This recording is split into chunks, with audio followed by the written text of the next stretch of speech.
മക്കൾക്ക് ഉമ്മയും വാപ്പയാണ്. പക്ഷെ വാപ്പയാവാൻ വാപ്പ ഒരിടങ്ങേറും അനുഭവിച്ചിട്ടില്ല.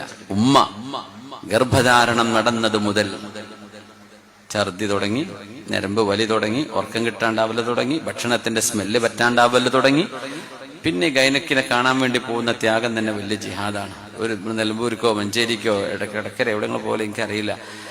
ഇവിടെ ചെന്ന് കാത്തുനിന്ന് ഒരു ഡോക്ടർ അപ്പോയിന്റ്മെന്റ് കിട്ടി, പരിശോധന കഴിഞ്ഞ് പടച്ചോനെ വിശപ്പും ദാഹവും തളർച്ചയും ഓട്ടോറിക്ഷ വിളിച്ചിട്ട് ബസ്സിലോ തിരിച്ചുപോയി, ഇതൊക്കെ പ്രസവിക്കണവരെ ആണെങ്കിൽ സഹിക്കുക. അത് കഴിഞ്ഞ് കുട്ടിക്ക് ജലദോഷം, കുട്ടിക്ക് ചുമ, കുട്ടിക്ക് കഫക്കെട്ട്, കുട്ടിക്ക് ന്യൂമോണിയ, ഭർത്താവ് കൂളായിട്ട് കൂർക്കം വെച്ച് ഉറങ്ങുന്നുണ്ടാവും, ഭാര്യ ഇപ്പുറത്തുണ്ടാവും. അല്ലേ? നിങ്ങൾ ആലോചിക്കണം. കല്യാണം കഴിഞ്ഞ് കുട്ടിയായി കഴിഞ്ഞാൽ കുട്ടിനെ വല്ലാണ്ട് സ്നേഹിക്കുക, ഭാര്യയോട് പിന്നെ പഴയ സ്നേഹമൊന്നുമില്ല. അപ്പൊ ഈ കുട്ടി ഇങ്ങനെ മുളച്ചുണ്ടായതാ. ഈ കുട്ടി ഉണ്ടായത് ഈ ഭാര്യയിലൂടെയല്ലേ. ഏറ്റവും കൂടുതൽ സ്നേഹം കൊടുക്കേണ്ടത് നിങ്ങളുടെ കുഞ്ഞിന്റെ ഉമ്മക്കല്ലേ. അവളുണ്ടായപ്പോഴല്ലേ, അവളുടെ ആരോഗ്യമല്ലേ, അവളുടെ ചോരയല്ലേ, ശരീരമല്ലേ കുഞ്ഞ് എന്ന് പറയേണ്ടത്. ചില ഭർത്താക്കന്മാർ അങ്ങോട്ട് കുട്ടി മതി, അതുവരെ ബൈക്കുമേലും ബസ്സിലും കാറിലൊക്കെ കൊണ്ടുപോയി ടൂറൊക്കെ, കുട്ടി കഴിഞ്ഞ് ഇവിടെ ഇരുന്നോ, ഇനി വരേണ്ട ആവശ്യമില്ല, അങ്ങനെ കൊണ്ടുപോയിട്ട് കാര്യമില്ല.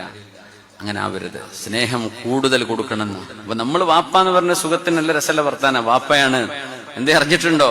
ഒരടങ്ങ് അറിഞ്ഞിട്ടില്ല. പക്ഷെ ഉമ്മമാരങ്ങനെയല്ല.